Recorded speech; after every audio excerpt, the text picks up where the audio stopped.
Ito mga kaibigan, ang senior farmer agriculturist ay sumabak sa isang pagsubok.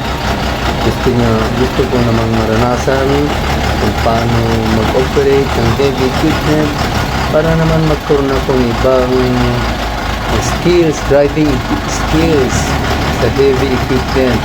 Kaya sinubukan ko mga kaibigan sa pamamagitan ng pag-drive ng pag-operate ng heavy equipment ng payloader para naman matutunan ko ang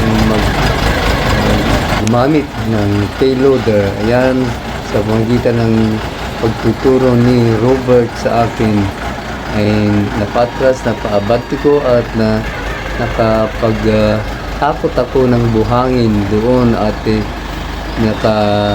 na-discarga ko din ang buhangin.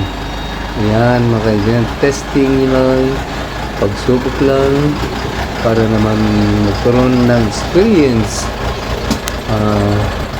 Practice makes perfect ka nga, kaya konting practice lang siguro ay matutunan ko na kung paano mag-operate ng heavy equipment. Thanks for viewing mga kaibigan.